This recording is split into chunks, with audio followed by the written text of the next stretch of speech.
So, moving on to comics.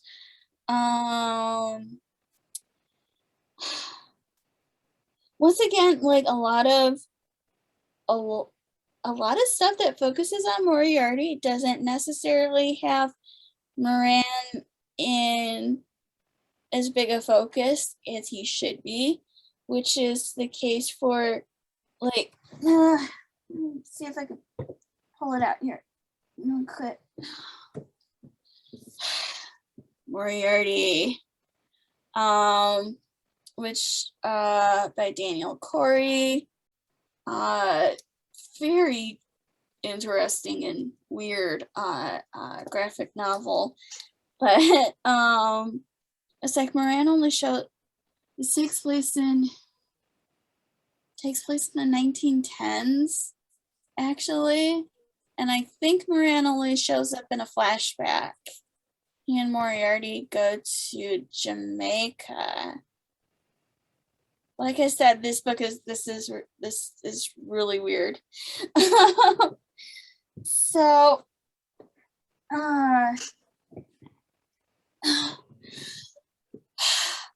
webcomics, sometimes you get a little luckier with Moran appearances. Here on my wall, I've got like some of the comics from Ghost Bees. Oh, I love those comics. Yeah, they're wonderful, and it's like a while back I just like printed out a few, and then I was like, you know what? I'm just gonna tape this up on my wall. I don't care. But anyway, he did do a couple that that are Moran and Moriarty, and they're so funny. The one is they're arguing about whose book is more boring, Dynamics of an Asteroid or Heavy Game of the Western Himalayas. And then this one, sorry I can't zoom in, but this one's my favorite because Moriarty shows up with a black eye and Moran goes, "Professor, what happened?" "Nothing." "Did you get into a fight?" "I don't want to talk about it." And Moran just throws his arm around Moriarty and goes, "I knew you'd come around to my way of solving problems." And then Moriarty's like, "I just fell down the stairs, okay? Leave me alone." I love it. I think that must have been a bit of an influence when I started doing my Moriarty comics. Just there's that same dynamic of Moran being kind of boisterous, and it's really funny. So my own webcomic is like the only comic that I know of that actually like uses Moran a lot. And maybe I'm just missing stuff. And if anybody has any recommendations, please send them our way. But it's like there's actually one that I did a few weeks ago, and I still need to remember to actually scan it and post it so you guys get a preview, because probably I will not have scanned and posted this before this episode goes live, even with all the editing that has to be done on it. So, Moriarty's birthday, Moran makes sure that he gets a birthday cake. So, yeah, just like the whole point of the comic is to just show like the two of them being kind of cute and just going about their day-to-day lives, and sometimes that involves too much spying on Holmes for Moran's taste, and And Moriarty is always slightly grumpy, and Moran's always kind of obnoxious. And there's like one point where there's one comic in which Moriarty just goes, "Why do I put up with you?" And Moran throws his arm around him and goes, "Because I'm your favorite person." And it's like, that's the two of them in these comics in a nutshell. They are clearly not as terrible people in this universe as they are in canon. So yeah, if like Moran and Moriarty and shenanigans is your thing, I've got a webcomic. I will link it in the show notes, and maybe one of these days I'll actually get back to it. I've got evenings. That is really cute. Thank you. I've got evenings free now, so I should start like using that to do art probably. So anyway, moving on. Film. Okay. Yeah. So the very first, it's not the very first Moran film, but one of the early and easily accessible Sherlock Holmes films involving Colonel Moran is a Basil Rathbone movie. I think it might have been one of the last, or the very last even. Terror by Night, 1946, I think. And it features Alan Malbre as Moran on, let's see, they're on a train. Is it the Flying Scotsman? Something like that. So they're going to Scotland, and Moran is incognito. He is a jewel thief, which, to be fair, Doyle was originally making Moran a jewel thief as well as an assassin in the original version of the Mazarin Stone. So to be fair to them, there's a basis for that.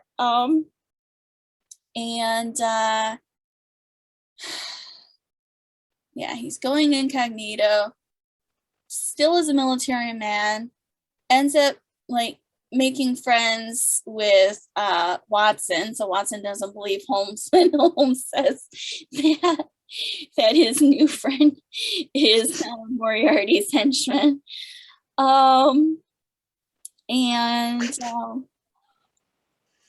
Yeah, of course, they get him in the end. And I thought about watching it, and then I was like, I watched it, I don't know, a decade ago. That was enough for me. Like, I think it's supposed to be one of the more exciting ones, but exciting with a 1940s B grade movie is kind of relative. So, quick note about Alan Malbre, though. He served in the British Army during World War I and received the Military Medal and French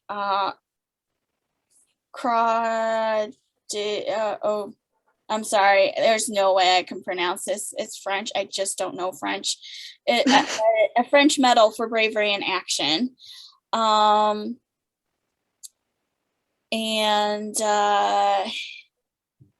He actually, I feel like this is maybe a little bit unusual for this early in film history. Of course, this happens a lot nowadays where a lot of actors, having done something Sherlockian once, will end up doing it again. This has been true of a lot of people, including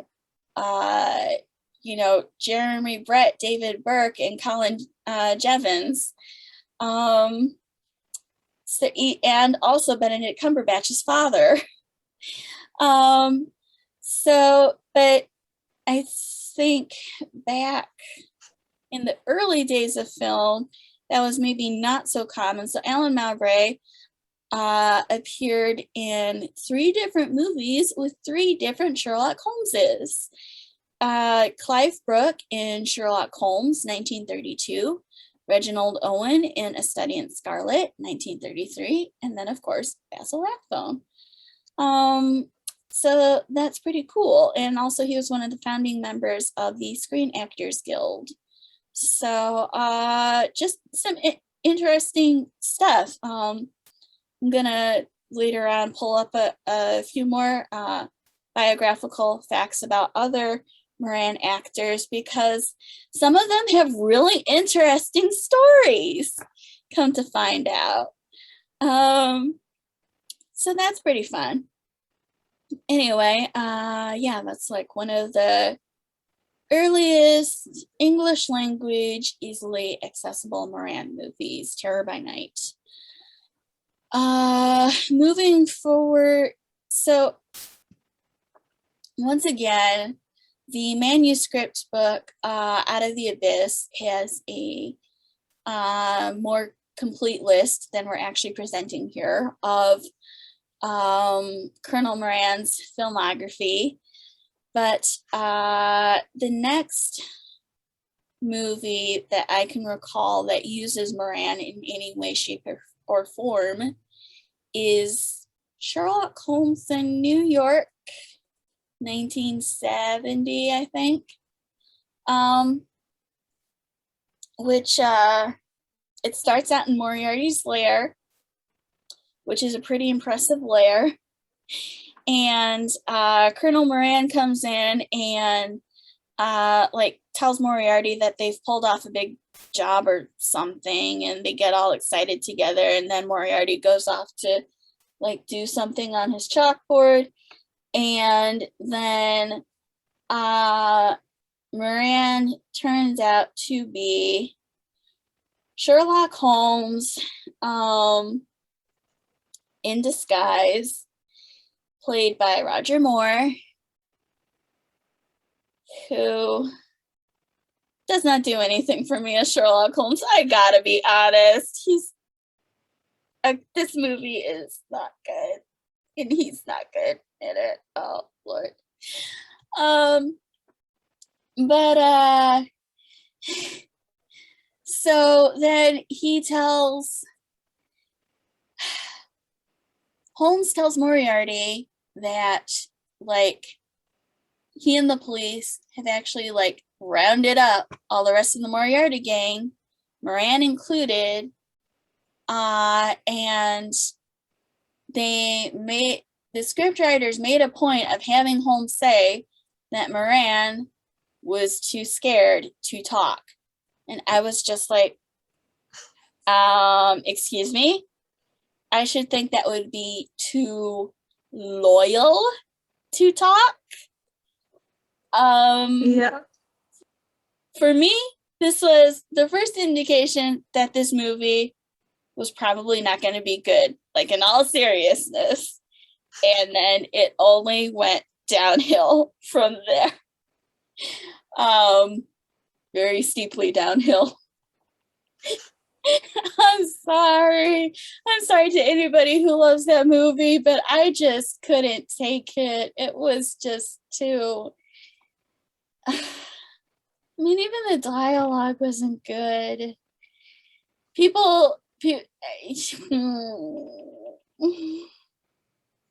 never want to, I am never watching that movie again. I'm just not, oh, no. Anyway, the next time Moran gets used, he's sort of used. In the parody film Without a Clue, there is no character called Colonel Sebastian Moran, but there is a Moriarty henchman called Sebastian.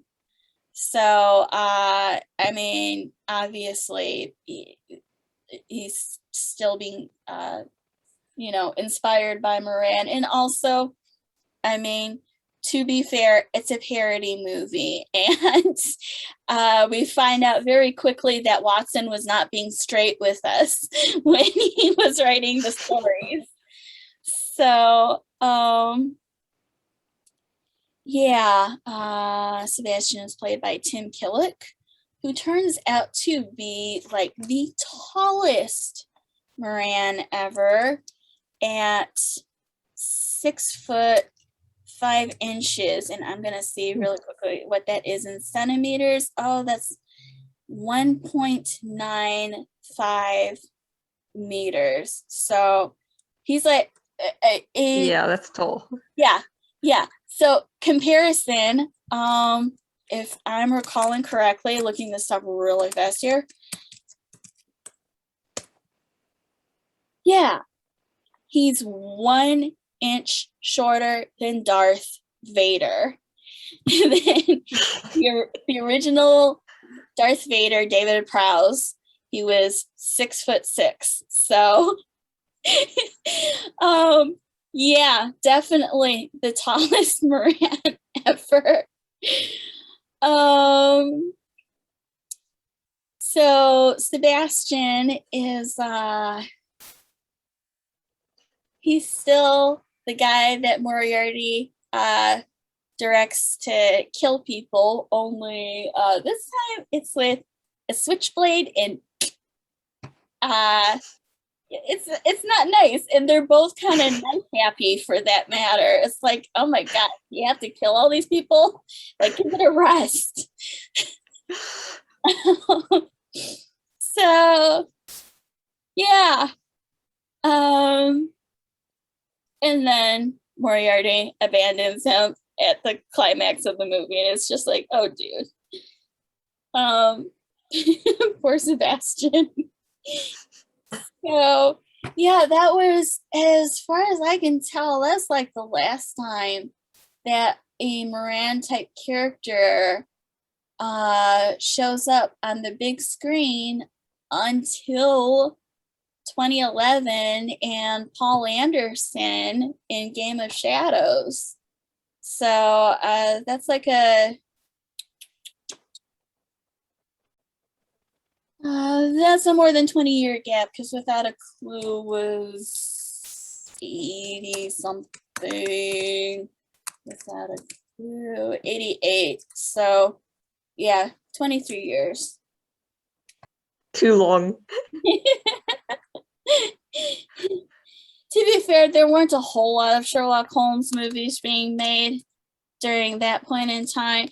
It was kind of the 90s through the aughts was kind of a bit of a dry spell. Like, Granada was slowly coming to an end, and then nobody else was doing a whole lot of Sherlock Holmes. Guy Ritchie really just kind of brought Holmes back to the big screen.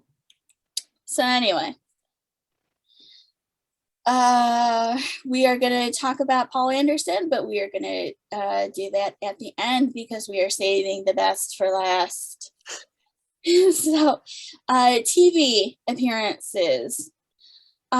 Quick note, shout out to my longtime Tumblr mutual and friend, Rose of Pollux, who first alerted me to this little tidbit. This is great. The original 60s series, The Man from U.N.C.L.E., the main characters fight an organization called Thrush. And in one of the tie-in novels, Thrush was revealed to stand for the technological hierarchy for the removal of undesirables and the subjugation of humanity. And it was described as being founded by Colonel Sebastian Moran after the death of Professor Moriarty. So thank you to Rose for filling me in on that little gold nugget. Oh my goodness. Oh, too funny. Anyway, the these technically this is TV. I think that these were made for TV movies. The Adventures of Sherlock Holmes and Dr. Watson, the Soviet series, in the late 70s, early 80s. Actor Nikolai Krukov, something like that. Sorry. He plays Colonel Moran, who shows up in both their version of the Final Problem and the Empty House. And yet, he technically only sort of ends up in a scene together with Moriarty, which is actually the Reichenbach scene. Because it turns out that while Holmes and Moriarty are fighting, Moran is there with his gun and he's ready to shoot Holmes if things go south, which is a little different from the canon. And so then after Moriarty falls, Holmes kind of tricks Moran into thinking that he's about to fall too, and then actually like lets Moran shoot his hand to convince him that he's like fallen. And I was like, geez. Oh, so that happened. Also, the whole thing with Ronald Adair starts in the timeline of the Final Problem as well. And Holmes like warns Watson to keep an eye on Adair. And Watson informs Lestrade of Holmes's suspicions. And so then when Adair is killed, Moran has an alibi. He is apparently in Africa. Why Africa? I'm not sure, but he is. Or rather, he's not. But, yeah, he still doesn't have a whole lot of screen time, which is a shame. He's a very distinguished looking older Moran. There's unfortunately there's just really not a whole lot to say about him. His actor, however, oh my goodness. So I actually told you about this last time, but this was off recording. So he actually worked as an Nikolai Krukov. I gotta stop saying his name. I'm just butchering it. He worked as an actor during the Siege of Leningrad. Which just, oh my goodness, the Siege of Leningrad was just, it was terrible. If you read anything about it, those poor people just suffered so much. Then in the beginning of 1942, he was evacuated from Leningrad to the city of Pyatigorsk. I'm still butchering it. And there he was arrested by the advancing Nazi army and taken to Germany as a prisoner of war. And then somehow, while he was in Germany, he still managed to work as an actor until liberation at the end of World War II. How exactly he swung that, I have no idea. Then he was returned to the Soviet Union with 5 million other prisoners of war. And so then when he comes home, he has to undergo interrogation by Red Army intelligence and the KGB. That had to be rough too, before he was allowed to work again as a stage actor. I mean, just holy cow. This guy had a rough time, sounds like. kind of reading in between the lines, but just based on everything that I know about, this stuff in general, just yikes. So yeah, passed away in 1993 and laid to rest in St. Petersburg. So that is our Soviet Moran. Moving on, also filmed about this time, is the Baker Street Boys, which is this limited British TV series that, of course, features Colin Jevons playing Moriarty. And the amazing thing is they actually got him to look like the illustration.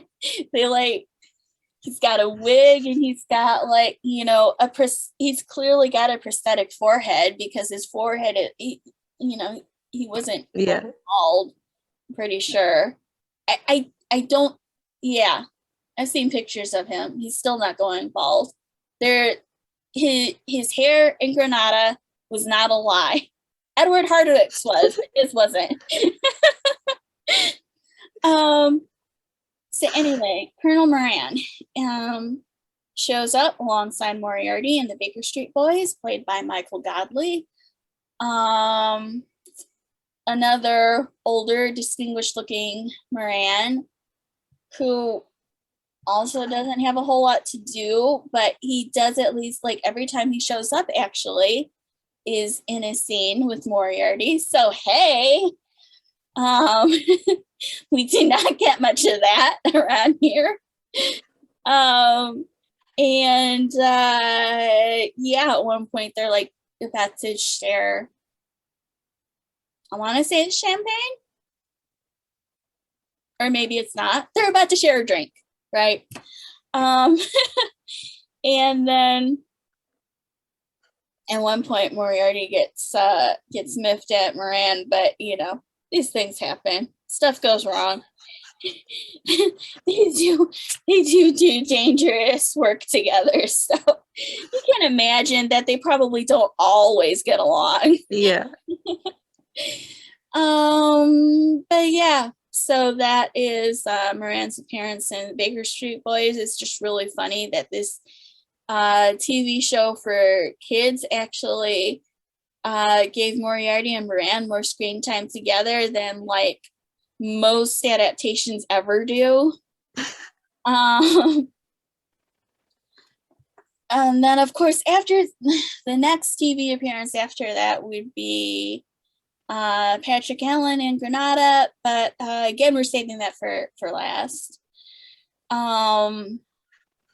After that, well, Colonel Moran does actually show, a Moran character does show up in Elementary, I think before he even shows up in BBC Sherlock, weirdly enough. Vinnie Jones, maybe still better known as the Juggernaut from the X-Men movies, shows up as Moran in the very first season of Elementary, which I have not seen. I read up on these episodes that he's in. It's apparently he killed Irene Adler. Holmes finds him, sends him to jail, and then I think Moriarty to protect. Oh heck, it cannot be a spoiler at this point. What they do with Moriarty cannot be a spoiler at this point. Do you think it's a spoiler at this point? I don't think so. I mean, even I know about it. I've never seen the series and I don't know much about it, but I know that. So right. So in order to protect herself, Moriarty orders Moran to kill himself in prison. So that ends pretty darkly. But yeah, because Holmes is getting too close apparently to the truth before she was ready for that to happen. Yeah, I know. It's like it did not take me long after it all first went down on the air for me to find out. That was pretty major news back in the day. So then of course Moran sort of disappointingly, let's be real, shows up in BBC Sherlock as Lord Moran, who is trying to blow up Parliament. He's just basically there to look cute and sort of provide a plot. It's not, I will admit, the Empty Hearse doesn't have much plot, but it's not that's not really what it's there for. But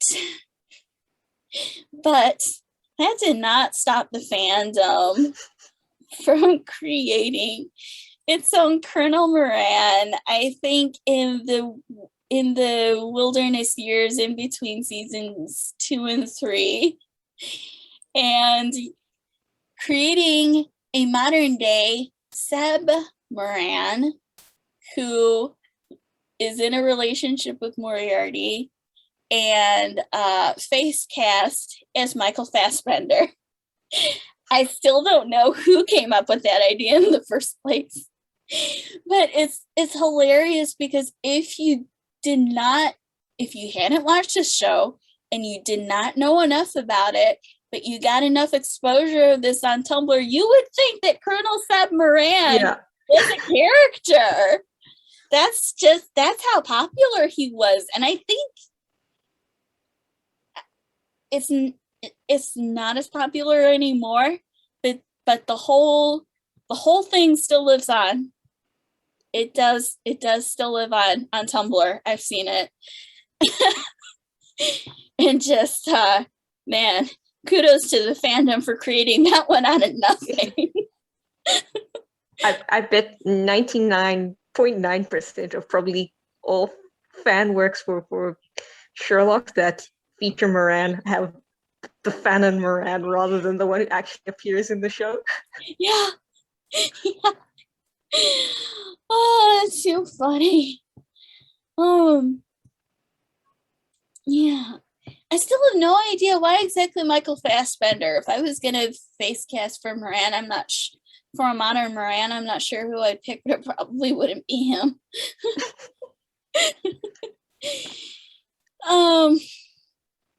I guess I'd pick somebody buffer, probably.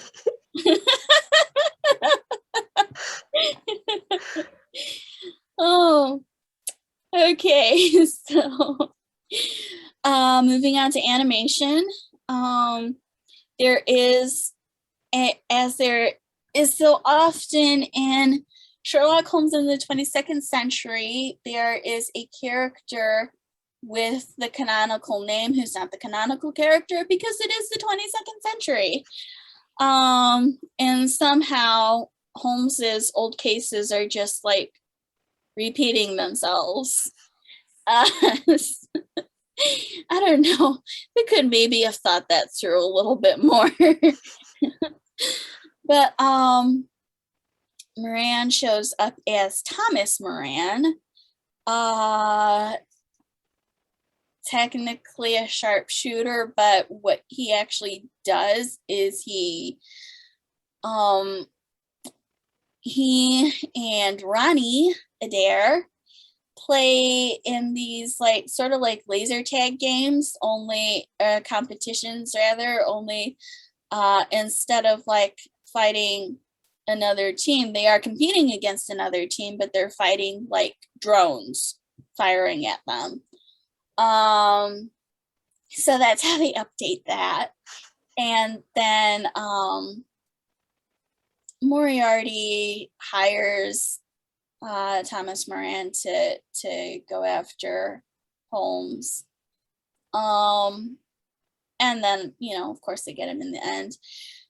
I could not find out who his voice actor was because, very annoyingly, they only list the voice actors of the main cast, And then in the next credits screen, they just list like all the voice actors who do all the other characters in the show. So, and I don't, yeah, it's like some voice actors I can recognize, but I'm nowhere near, like some people can recognize a lot of voice actors who show up in a lot of stuff. I can't really do that. I did recognize some names though, Kathleen Barr and two of the Dobson brothers. I think there are three Dobson brothers, and two of them do voice acting for this show. And those are some names that people will know if they pay attention to voice acting credits for Western animation stuff from the past like 25 to 30 years. These voice actors have been around for a long time. So a very recent, as in I think that the show only finished airing this year. Yukoku no Moriarty, aka Moriarty the Patriot, which I need to watch more of. And a quick warning to our viewers, it's good, but oh my gosh, is it dark? Like, I'm not kidding. Like, you know what? In the interest of keeping this light, I'll put in the show notes like some content warnings that you should look out for, because I think that people should be aware of this stuff before they go into it. I know this is Sherlock Holmes fandom and, you know, murders and Jack the Ripper and all that jazz, but, you know, still sometimes there's just stuff that you don't want to see, and that's fine. There's nothing wrong with that. Anyway, Moran is definitely in this series, and it's really exciting. Voiced by Satoshi Hino, and he I mean, it's anime. They're all pretty boys, but he's not really a pretty boy. He's hot. He's Mr. Fan Service. Like, they make no bones about that. His very first appearance, he's half naked.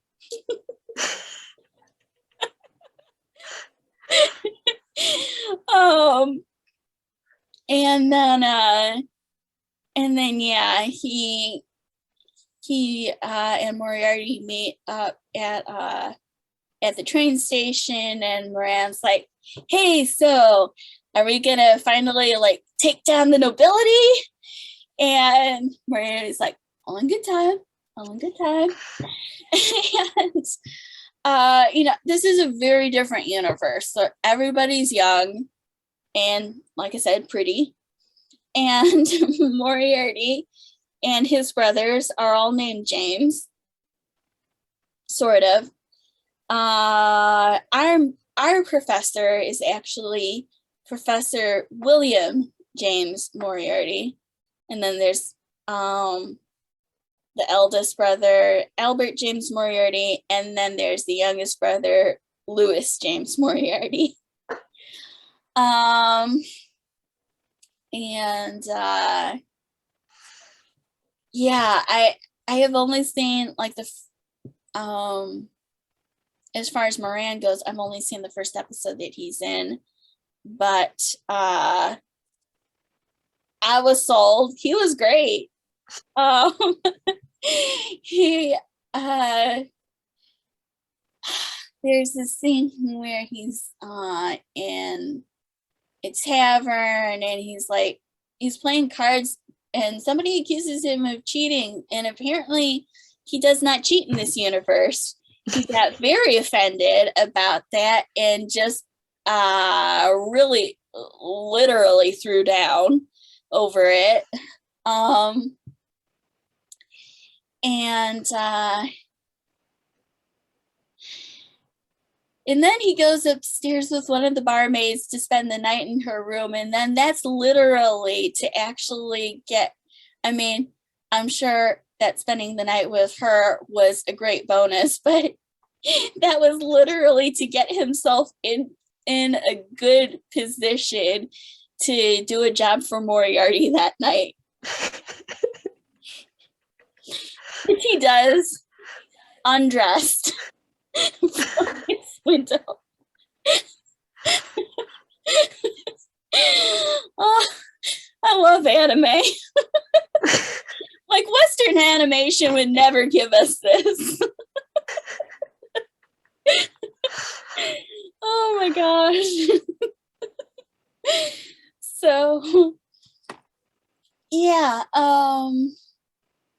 I know that Moran shows up a fair bit more. I know that he already has a big following on Tumblr, which is great. And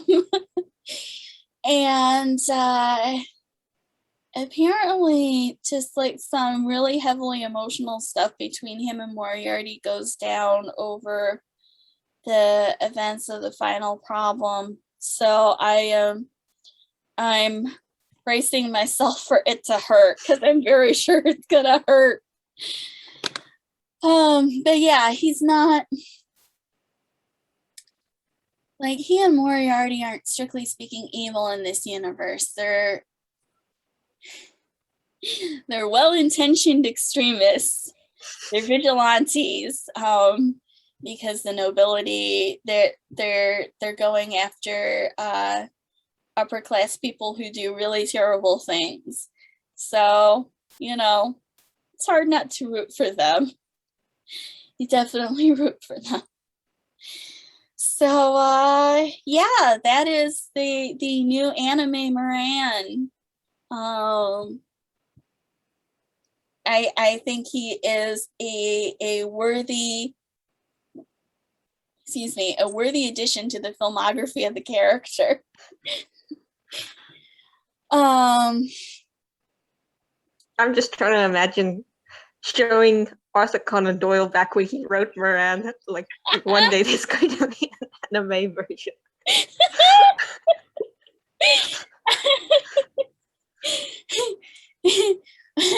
I mean, they really took Doyle up on, tremendously virile.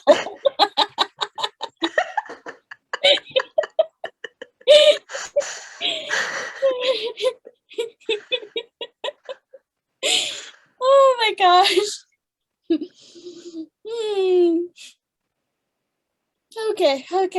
Okay. So now that has covered Moran over books, comics, movies, TV, animation, and now it's time to get down to the Morans that I'm not gonna lie, I personally consider the best. Although to be honest, it's possible that anime Moran should be up there too. I just haven't seen enough of him.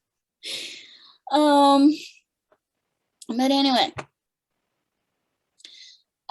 we have not talked yet about radio. Of course, there's been a lot of radio adaptations actually of Holmes over the years, and I haven't tried to listen to most of them, to be honest. I meant to try to dig back up the one, Orson Welles playing Holmes. Is that it?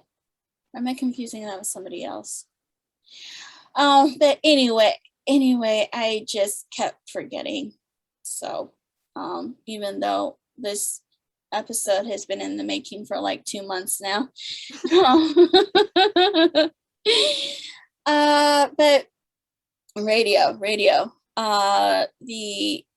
I wish that we had a good name for this series. The one that Bert Coules basically was the showrunner of the BBC4 radio series with Clive Merrison and Michael Williams as Holmes and Watson. And actor Frederick Treves shows up as Moran in both The Final Problem and The Empty House. And it's not an especially long scene, but he and Moriarty are in a scene together, which is great. In The Final Problem, Moriarty is having a meeting with like his chiefs of staff, right? And it's actually called the High Table. That's what it's called. And so of course Moran has to be there. And it's a normal business meeting until one of the members says that the operation that he was in charge of failed because of Sherlock Holmes, and Moriarty is not happy. And the interesting thing to me is that when they're discussing Holmes, Moran says to Moriarty, "I thought you had him in check." And it's just maybe I'm reading too much into this, but it's just the way that he said it. It was much more casual, and it just felt like much more equal than like the other underlings talking to Moriarty, addressing him. So that was nice. And also, before it gets to that point, I can't believe I almost forgot because I love this part. There is one woman at the High Table, and she is describing how her people pulled off a job perfectly, and Moran is like, "Your usual efficient job, my dear." And, they're flirting with each other. They're full out flirting with each other very briefly. And it's just like, you can just hear him giving her the cow eyes. And then Moriarty's like, "That's enough." And I can just imagine him going like, "Why do we have to go through this every time? Knock it off. Not on business hours, Moran." It's just so funny. It's so I love it because it's like it's just it's just a nice little funny and human moment for Moran.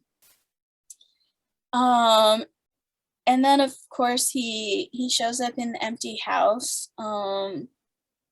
Again, a lot of Morans, when they do show up, they don't have a whole lot of screen time or air time, but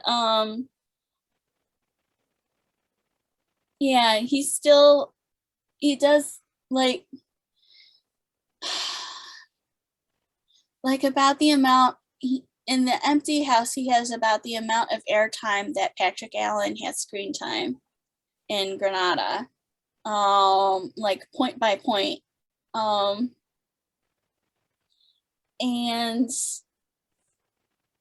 And then at the end, Watson for once actually knows who Moran is instead of saying, "No, I've never heard of him before."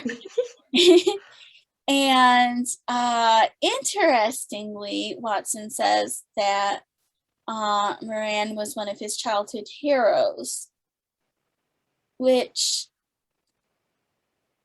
yeah, I don't know, because either Moran would have to be older or else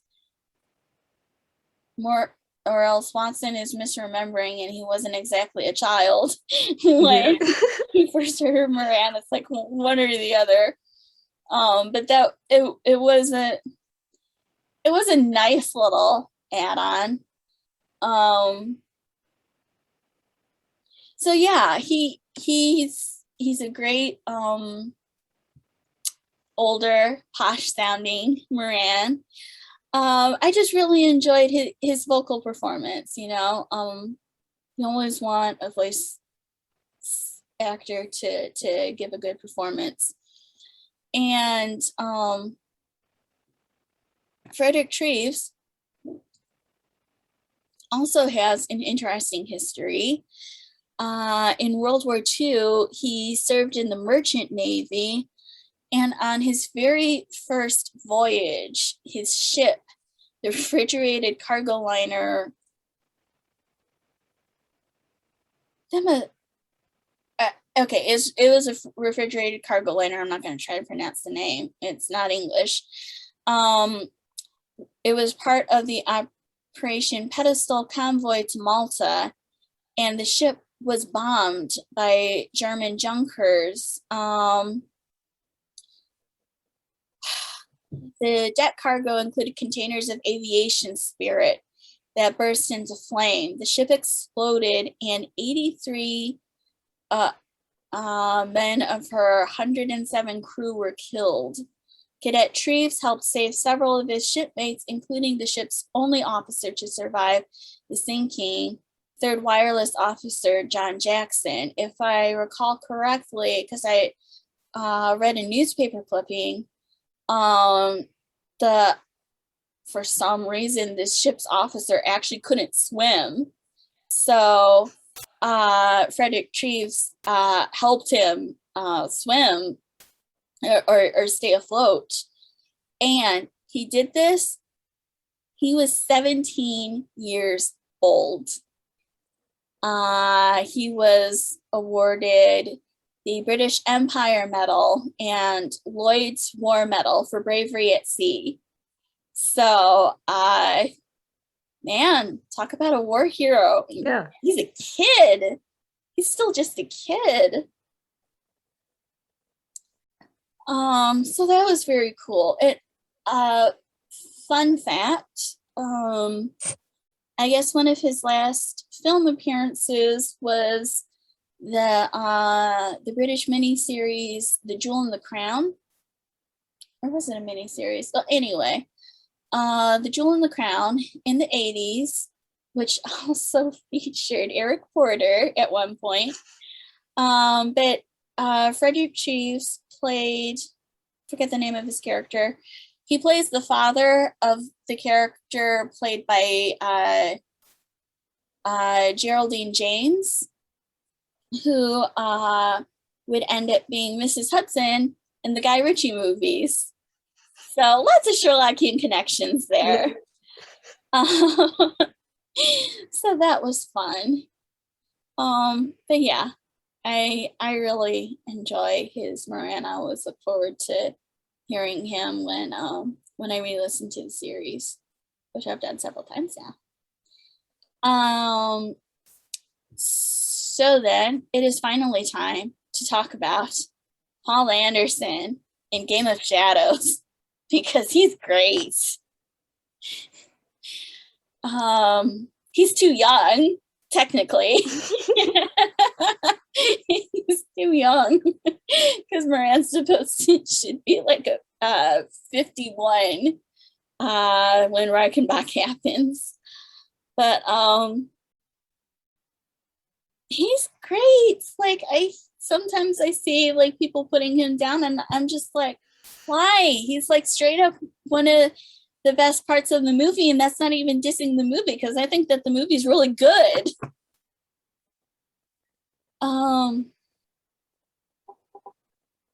Yeah, he's definitely quiet. He's good at being an assassin.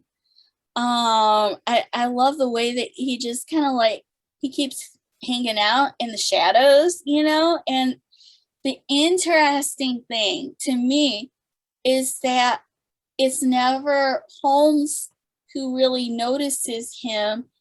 It's, of course, the second time Holmes isn't around, but when Moran is kind of like sticking to the shadows, it's Watson who notices him. First at the opera house, when they're coming in backstage, and they're walking in, Holmes just marches right past, but Watson like stops and notices Moran, chilling there. And then Moran sets off to go do his dirty work. And then at the end, again, when Moran has killed the brother and Watson looks up and he sees him, but he can't do anything about it because Moran's too far away. But it's just really interesting that Watson notices him every time. And then, of course, there's all the screen time that Moran and Moriarty get together. And it's just, it's great. It's great. It's like, that's exactly what I want to see. Is it just more of that, please? More of that. Yes. Can we just have more of that from now on in all adaptations?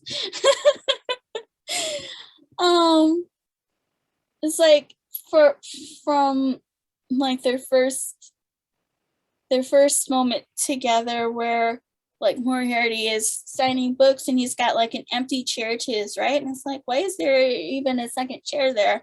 And then Moran comes in and slides into the chair, and it's like, oh. And then just, oh my goodness, the part where Watson brings down the tower, technically on Moriarty and Holmes. Yeah. And then we get this gorgeous parallel of both Watson and Moran running to the wreckage to dig their best friends out. And Moran is just absolutely furious.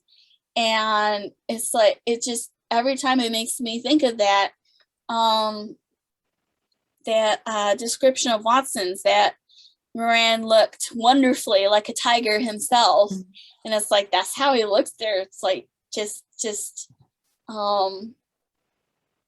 absolutely feral. And it's such a good scene. I think it's probably my favorite in the movie. It is a really good scene. It's really good. And I love it that it's good Watson and evil Watson, and good Watson comes out on top. He manages to come out on top. Watson even shoots him during the tree chase. I mean, the chase through the forest. Yeah. It's kind of like everything is so disjointed in that scene, but Watson definitely like actually turns around and shoots Moran either somewhere in the thigh or in the midsection, which is interesting.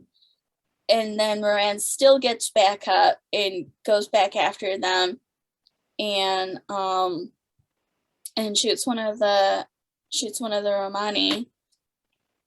And yeah, that's another thing. He does so much shooting in this movie, and I gotta be honest, I'm kind of here for it. Like usually that's not so much my thing, but oh my goodness, he's so good at it. I mean, you know, he is.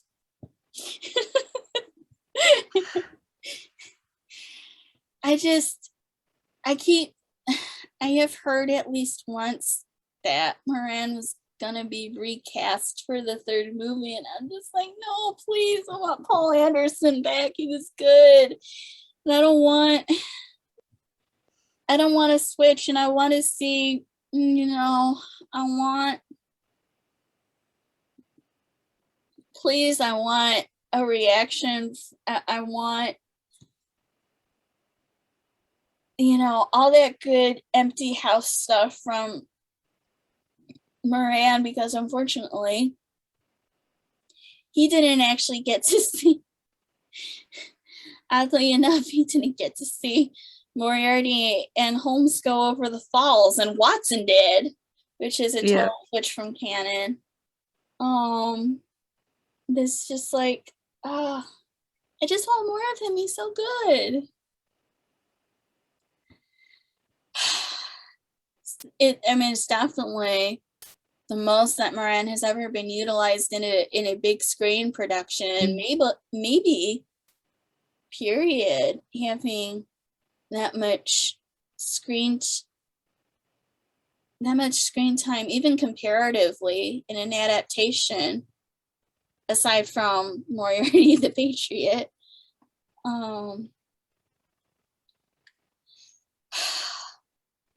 And that's just a good movie. Like, I'll fight anybody on that. That's just a good movie.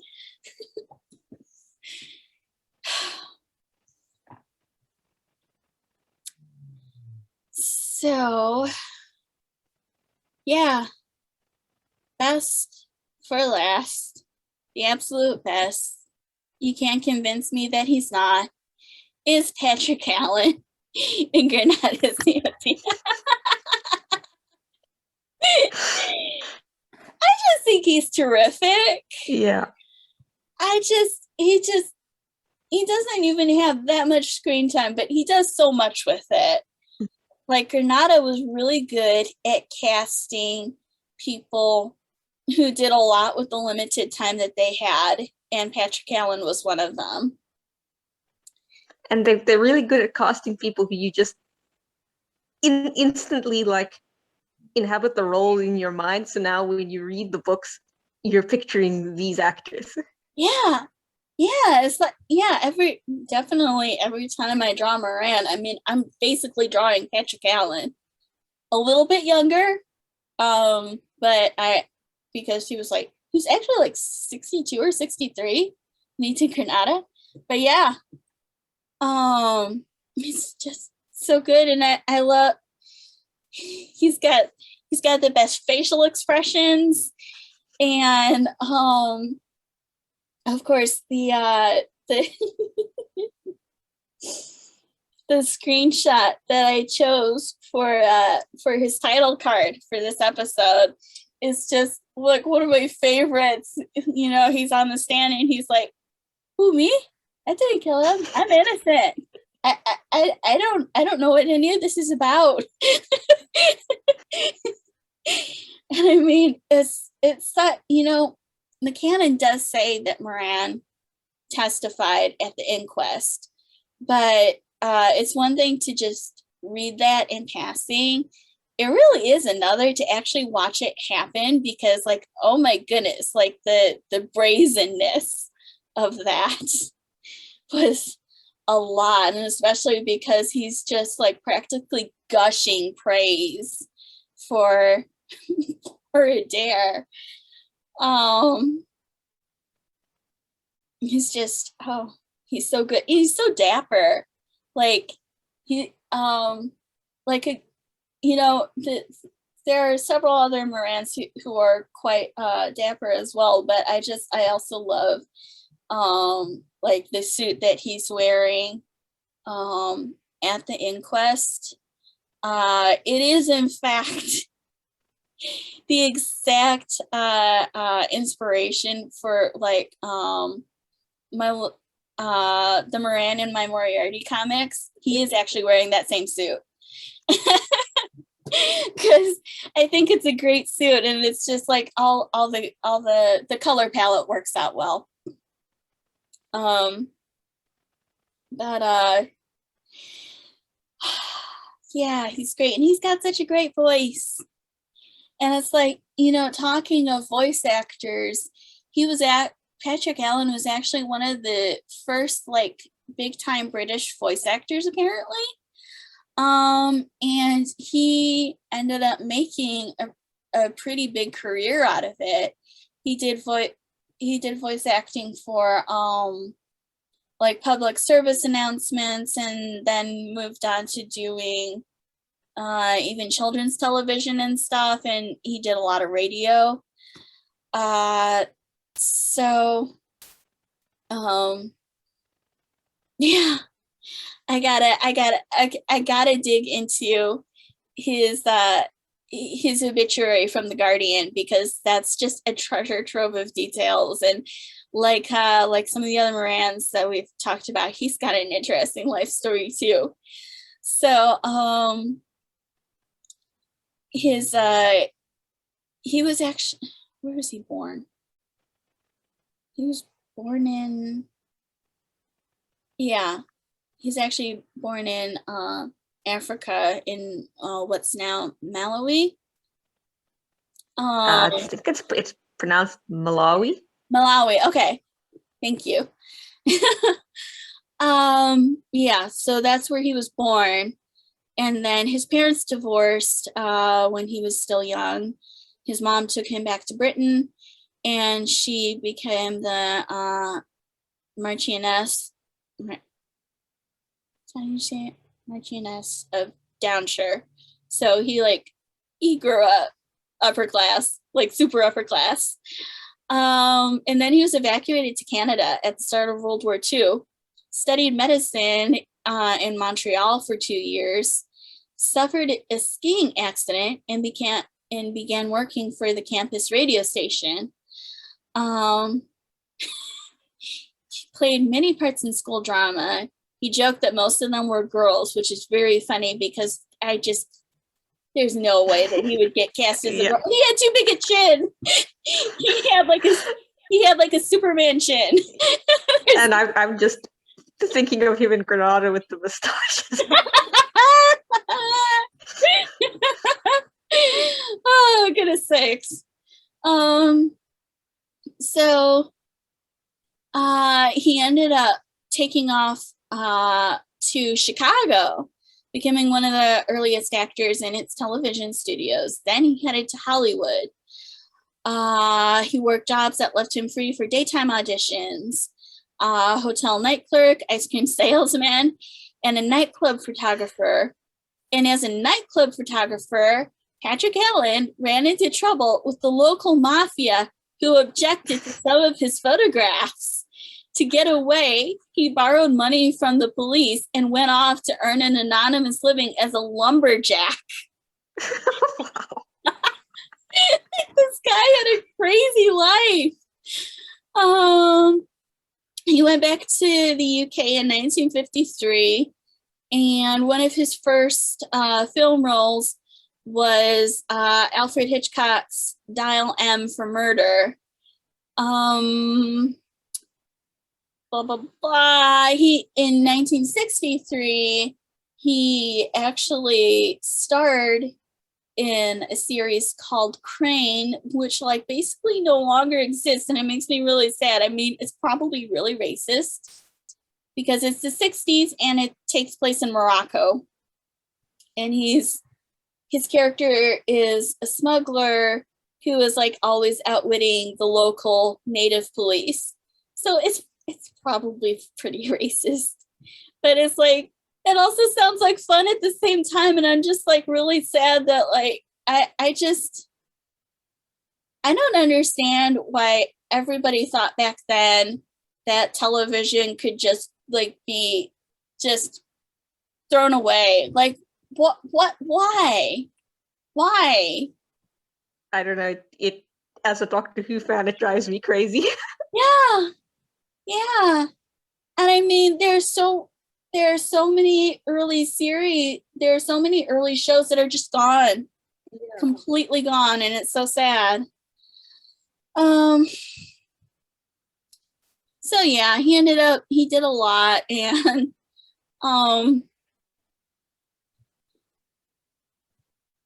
also he did a lot for radio. I think it was during the 60s that he starred in a radio program called Stand By for West. I know that I told you about that show a long time ago. Did you ever find it and listen to it? I have it, but I actually did. I forgot about it, so I haven't actually listened to it. So this show is about the fairly young Chief Inspector West, of Scotland Yard, who, even though he's a chief inspector, he still basically acts like a normal detective who maybe has a little more authority. I don't really know, how roles in Scotland Yard worked in the 1960s. They're based on a novel series, and co-starring with him as his wife on the radio was his wife in real life, Sarah Lawson. And it's always so much fun to listen to the two of them, knowing that they're married in real life, and I think that they must have had a good marriage. They had they just had good chemistry. And yeah, they're fun to listen to. They're again, it's the 60s. So race doesn't enter much into the picture, but sexism, there's a lot of sexism. There's a lot. But they're still a fun listen. I really enjoy them, and he's just a really good voice actor. Definitely like one of the best that I've listened to. And also continuing in the vein of like actors who've done one Sherlock Holmes thing and then do another, he actually showed up in the Clive Merrison series in The Adventure of the Devil's Foot as Dr. Leon Sterndale, and he was great at it. Like, that was just like a perfect role for him, because he's really good at like doing the emotional heavy stuff. And of course, that episode also features Jeffrey Beavers as as the vicar. So he's another great voice actor. So obviously I know him from Doctor Who, right? But he was actually cast in Doctor Who specifically because he had an interesting voice.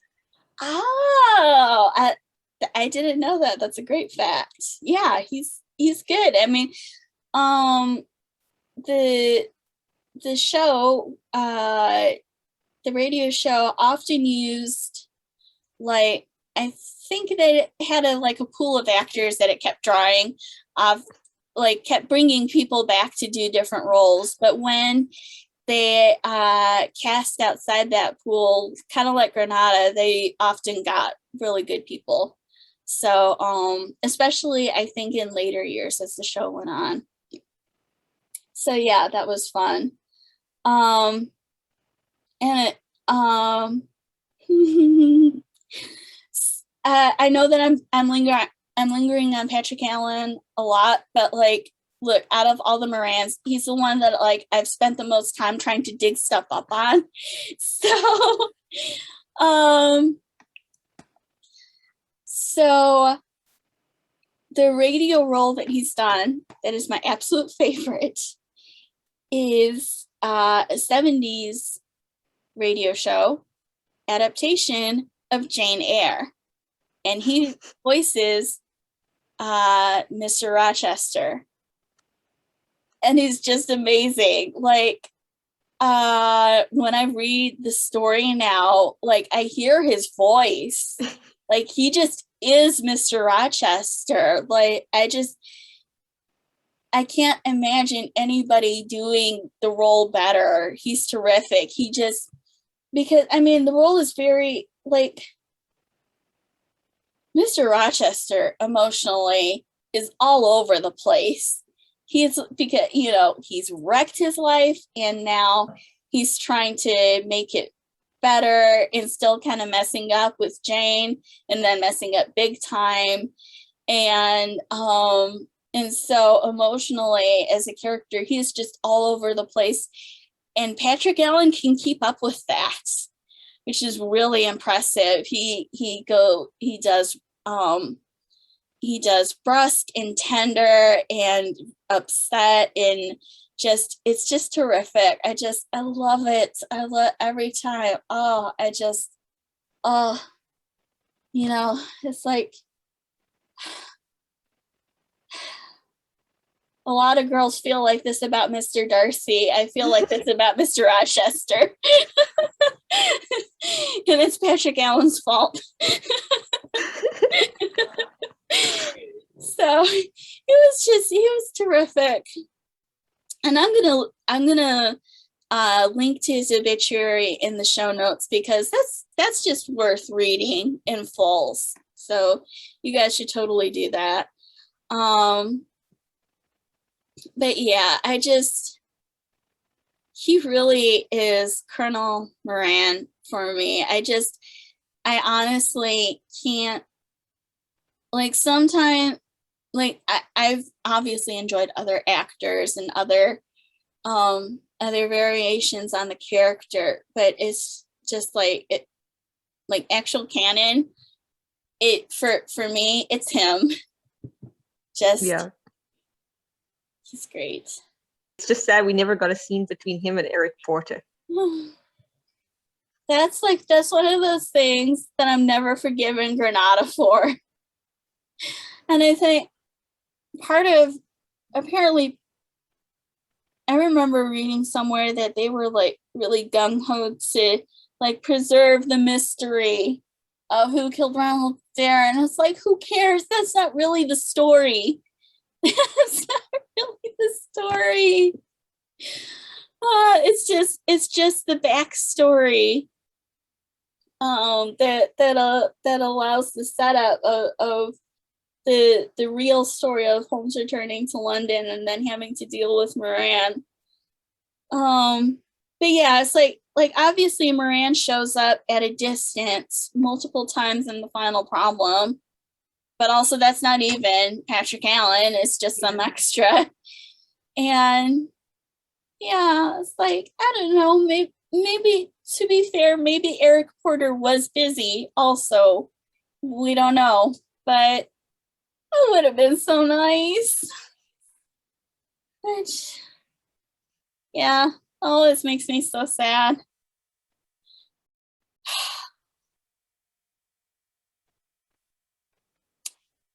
And that's, I think, is a wrap on all our different Moran versions. I mean, thank God there are a few out there. We've covered a lot of them. If not all, I think that we've given a good sampling. Oh, and before we close, I don't know if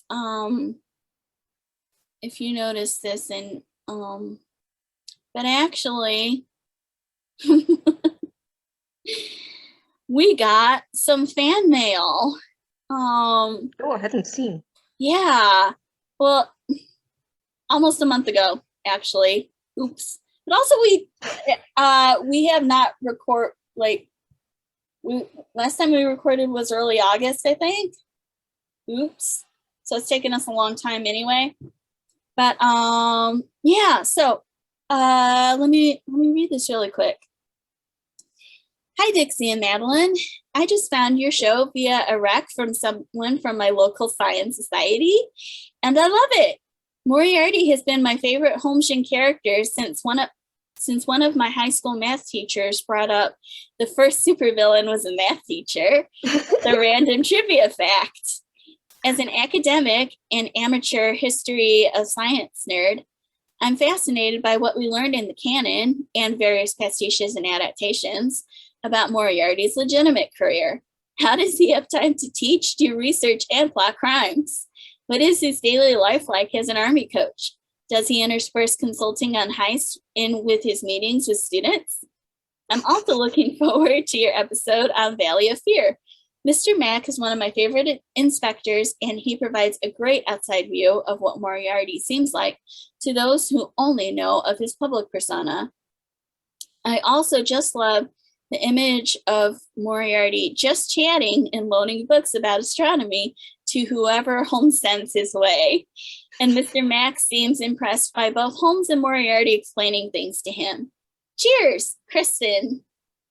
Thank you, Kristen. Yes, thank you. That was such a lovely note, and it's so neat that some kind soul actually recommended us to their science society. Thank you to everybody who's spreading the word, including also Sonia Featherston on Twitter a couple of times has highlighted our Twitter account on her Follow Forever Fridays. So thank you, Sonia, for that too. But yeah, we should talk at some point about a day in the life of Moriarty. Like what does that look like? That is a good question. And Valley of Fear, oh boy, who knows when we'll get to that. We still haven't even started doing episodes about the canon stories yet, but I do look forward to whenever we are actually able to do that. That'll be fun. And I really like Alec MacDonald as well. I think he's a great character. I always like to call him the founder of the very first Sherlock Holmes fan club. And then after probably a few years of being the only member, he corrals Stanley Hopkins into being the second member of the fan club. But yeah, that's a great mental image of Moriarty, just like of Holmes sending people to go check out Moriarty. And then Moriarty is like, so yeah, I'm going to explain this to you and this to you. And here, you can have this book and read it and tell me what you think. That's a terrific mental image. That's so funny.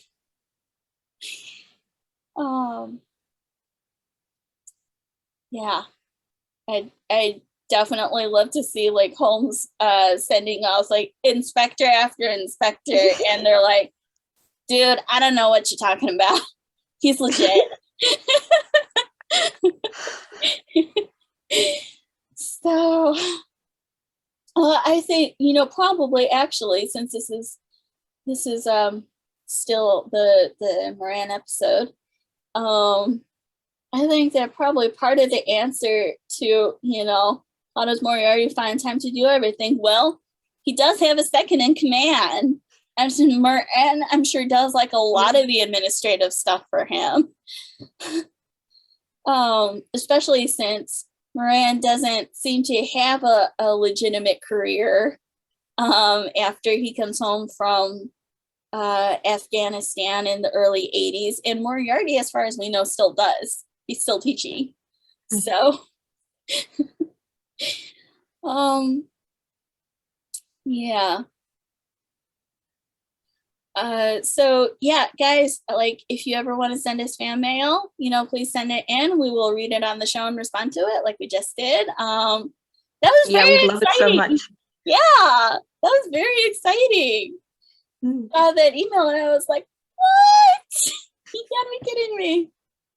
We're getting fan mail. So, yeah. The funny thing is, with how long it's taken us to get at this episode, we have not talked at all about what we're going to do next. I don't know. We'll have to figure that out. We'll let you guys know on Twitter. Stay tuned.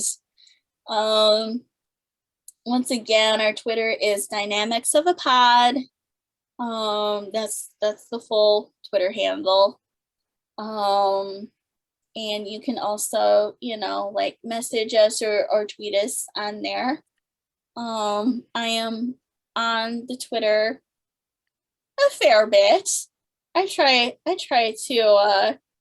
to bring some decent Moriarty representation that way. So yeah. I think that's it. Sorry for this is going to be a gigantically long episode. I'm sorry to our listeners, and I'm sorry to you. This is probably going to be a lot.